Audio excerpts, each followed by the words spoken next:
Participation. I would like to talk to you now about the law in relation to the liability of accessories. There can be various parties to a crime with varying liability.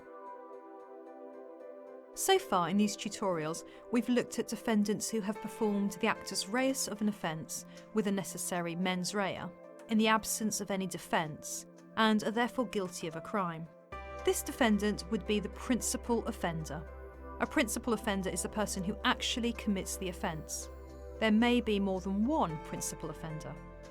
A secondary participant is sometimes referred to as an accessory or accomplice, and is someone who assists or encourages another person to commit a crime, but doesn't directly cause the actus reus of the offence. A secondary participant is as guilty or liable as the principal offender, even though they have not committed the actus reus of the offence itself.